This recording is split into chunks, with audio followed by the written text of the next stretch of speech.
Welcome to another episode. Tomek is good, so we're gonna record the proper episode today. Let's go.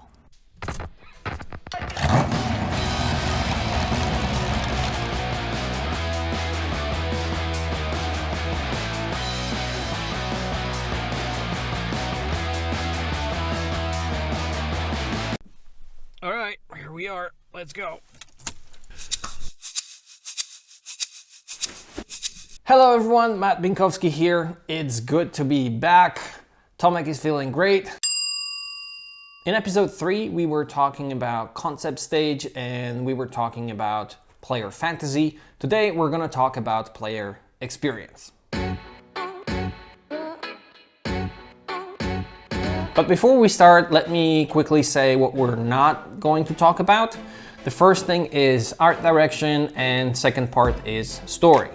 And the reasons are pretty simple.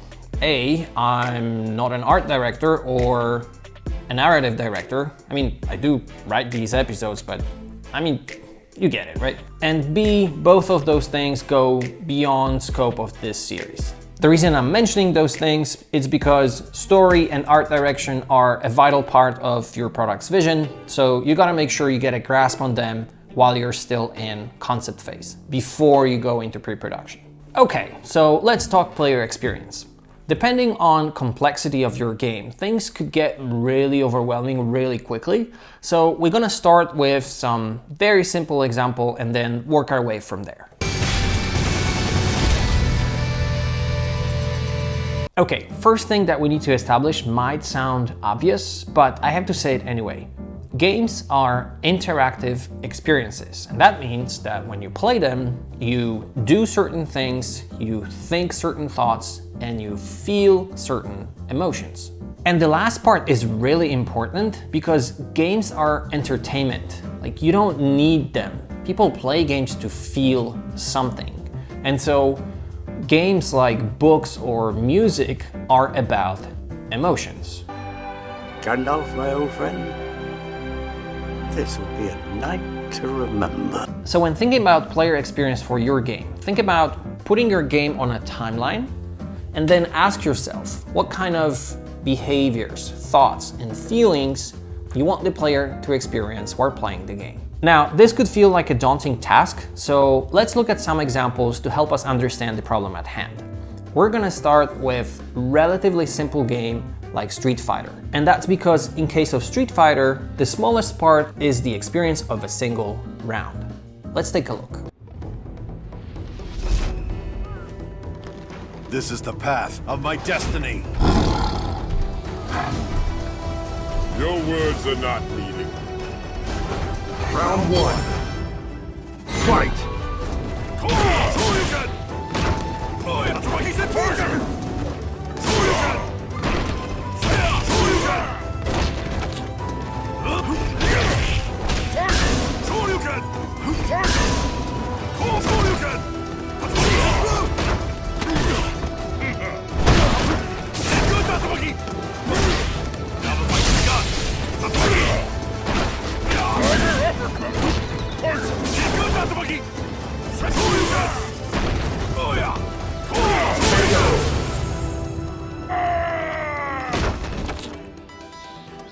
Good.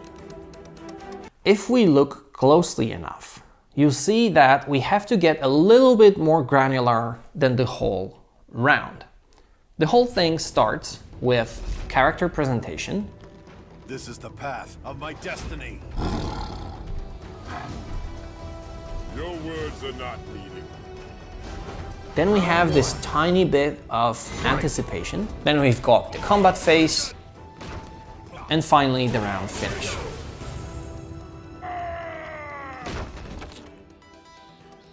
Good.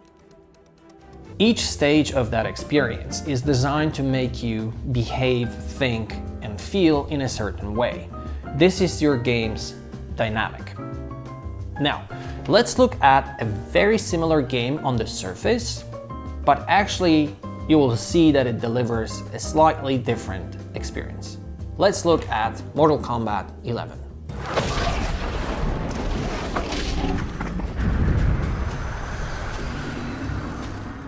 How many times must you lose, Sub-Zero?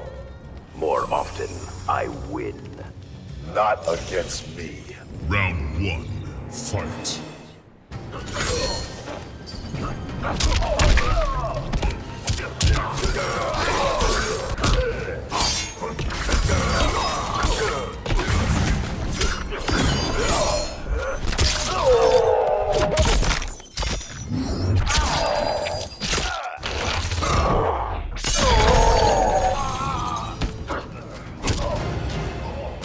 Your blood runs cold. I hope that you can clearly see that these two games are similar only on the surface, and they actually deliver different experience. They have somewhat different dynamic. By the way, watching games online is a very good tool to study and analyze games. But it's also very, very important to play them so that you get first-hand experience, so that you get to feel what's it like to play them. Okay, now that we saw two different dynamics, it's time to look into detail what makes those dynamics different. And the answer is actually pretty simple. You see, the dynamic of a game is made by its mechanics. And you can think about mechanics as pretty much every single element that makes your game. System design, level design, controller inputs, character moveset, UI, sound, music. All those elements make you behave, think, and feel in a certain way. All those mechanics create a very specific dynamic. I feel like I'm the orchestra conductor and the audience's reaction are my orchestra. And the sounds you make are my instruments, and your feelings are my instruments. And so it's like, I wanna, so it's like, laugh, laugh, laugh, stop laughing. Stop laughing. Okay, now be horrified. Be horrified. This is horrible. This is horrible. This is horrible, horrible, horrible. Laugh. So if you look at Street Fighter and Mortal Kombat, you can see that differences are all over the place. From controller inputs and system design, through level and character design, to art style and sound. These two games are different. They offer different experiences, and that's because they're actually aimed at slightly different audiences. But we'll talk about audience in later episodes. Okay, so why it is so important to define player experience? You see, if you know what kind of experience you want to create, you can explain it to your team and then have a discussion about what means you're going to use to achieve it. For example, what kind of art style you're going to need to make a player feel in a certain way, what kind of color palette, what kind of lights, or what kind of level design, enemy design, combat design you're going to need for the player to behave and feel in a certain way. And as you go through that process, you might find that, well, you don't know how to do something. And that's actually good, because this will send you into an exploration mode. The important part here is that you don't just prototype anything and you hope that you're going to stumble upon something. You should be prototyping with a specific intention. You've got to start with the customer experience and work backwards to the technology. You can't start with the technology and try to figure out where you're going to try to sell it. And I've made this mistake probably more than anybody else in this room. And speaking about prototypes, make sure that you don't waste time making things look beautiful at this stage. The job is to prove that something works. The job is to find an answer to a question. So do your prototypes in the fastest and cheapest way possible. That's it. Oh, and it helps a lot if you know what kind of problem you're trying to solve.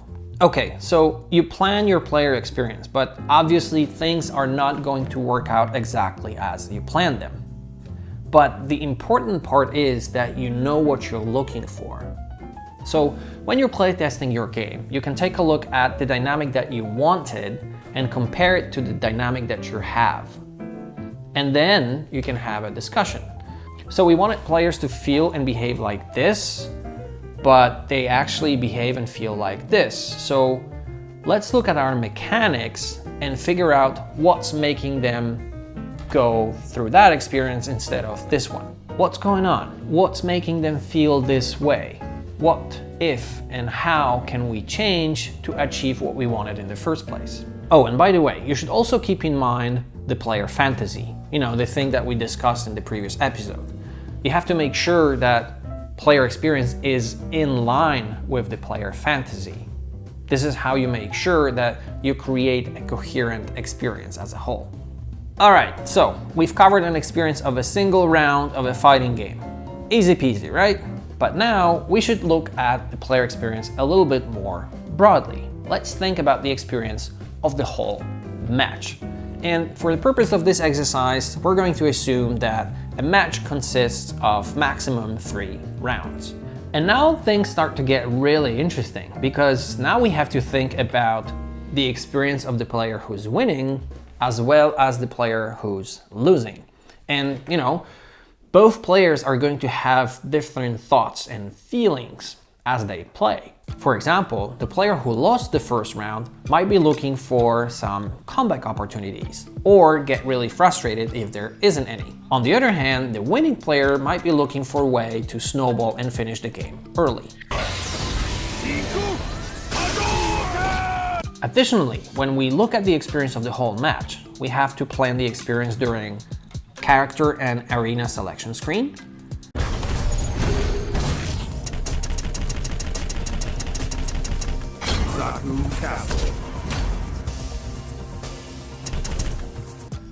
the loading screen, which, you know, with the new generation maybe they will go away, but at least in this example it's part of the experience, so we have to plan it accordingly.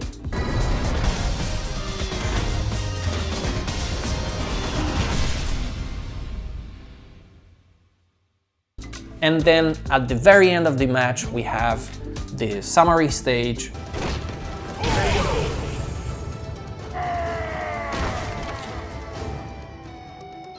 Ryu wins.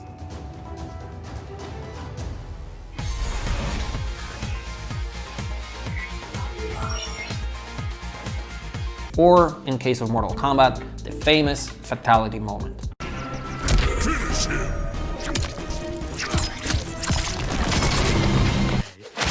This is a family show. Okay, so we've covered the experience of the whole match, but there's more to the game than that. We need to start thinking about the experience of each specific game mode. In case of Street Fighter V, we have the story mode with cinematics after each round, local versus mode, online mode, survival mode, challenges, training, and so on. And look, suddenly that seemingly simple game becomes pretty big and complex. Finally, we should also look at player experience from a slightly different angle. For example, we could think about players who are going to play the game for the very first time. And for them, it's totally new and they have a lot of things to learn. On the other hand, we could think about players who know the game pretty well and now they're spending time mastering it. Finally, we also need to think about people who spent countless hours in the game and now they're looking for something fresh and new. So if you think about all these people, what do you want them to experience? And how are you going to achieve this? I hope that by now you can see that even a relatively simple game like Street Fighter has a lot of stuff to cover when it comes to player experience. Now, for a moment, let's talk about something a little bit different. Let's talk about game structure. Staying with Street Fighter as an example, we can see following elements. We have a number of characters, each one representing unique playstyle and having unique moveset. Each character also has a number of skins which are being unlocked in a certain way. Matches are played on arenas. And then we also have a number of game modes, menus, soundtracks, and so on and so on. Mapping all of this in concept stage allows you to better understand how your game is organized and get a grasp on the full scope of the game. And that in turn allows you to take a close look and assess any creative, technological, or logistic risks that you should prioritize and take care of either in concept phase or in pre-production.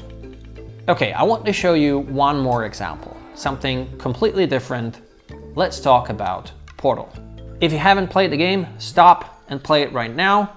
It's pretty short, you can finish it in like an hour or two, and it uses pretty simple means, but it delivers absolutely amazing results. So, from this point on, spoilers alert, you've been warned. First, we wake up in a room. We are limited to what we can do, like we can grab an object and throw it around, which actually is a little practice for things to come.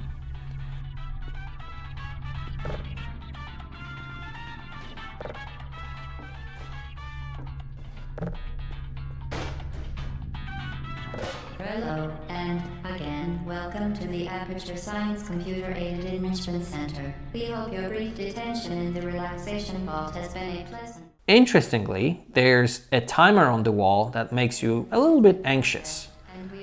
You know, we have no idea why is it ticking or what's going to happen when it's done.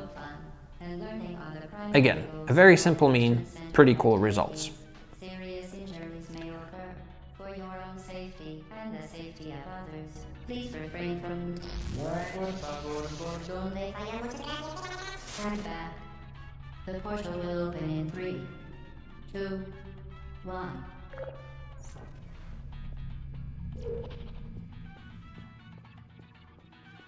Okay, and then we get out and we proceed to solve puzzles. Excellent. Please proceed into the chamber lock after completing each test.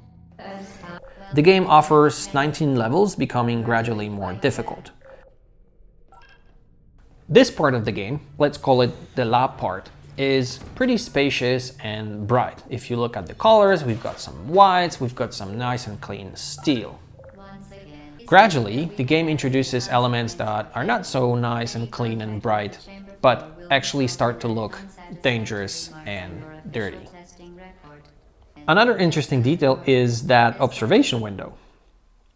That's another simple mean that makes you feel something and plants questions in your head. Like, is someone watching? Who's watching? What's on the other side? A required test protocol. We will not monitor the next test chamber. You will be entirely on your own. Good luck.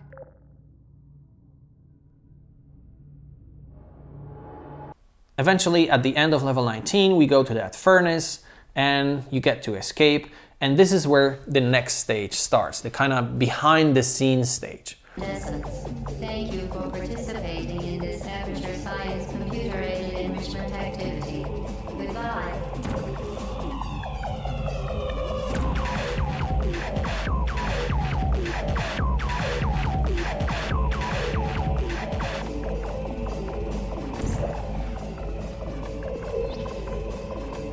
What are you doing?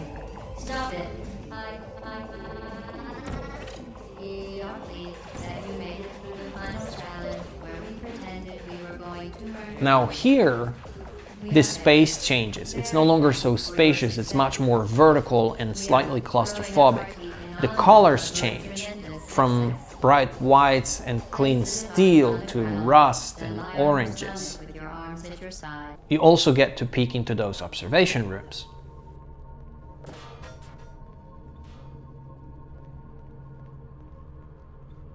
But the most interesting thing is happening with player agency.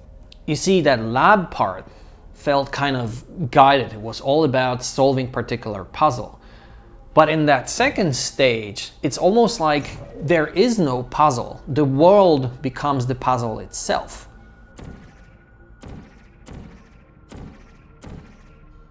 And they also make you feel like you're doing something that you're not supposed to.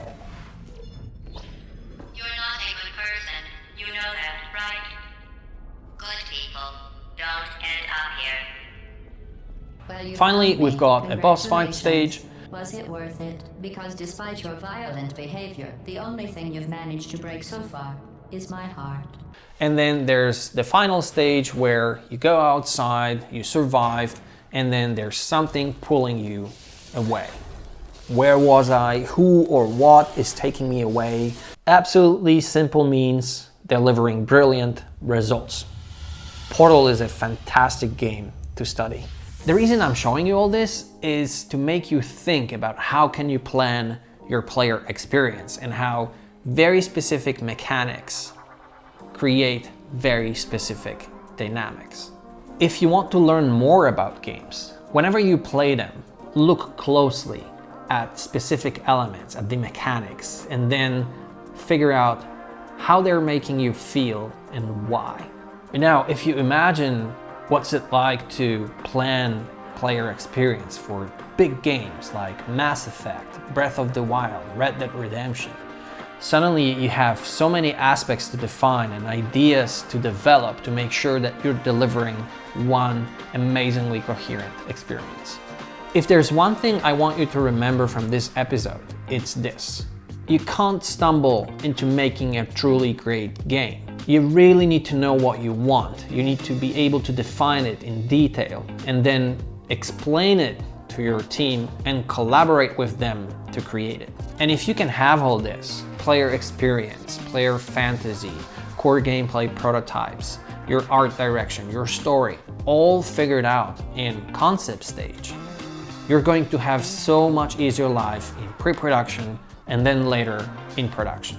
There's only one more problem that we haven't talked about. You see, regardless if you're working on a big AAA game or small indie title, you still have to make sure that the game you're building makes sense for your audience and the market. How do you do that? Well, that's going to be the topic of our next episode. I hope to see you there.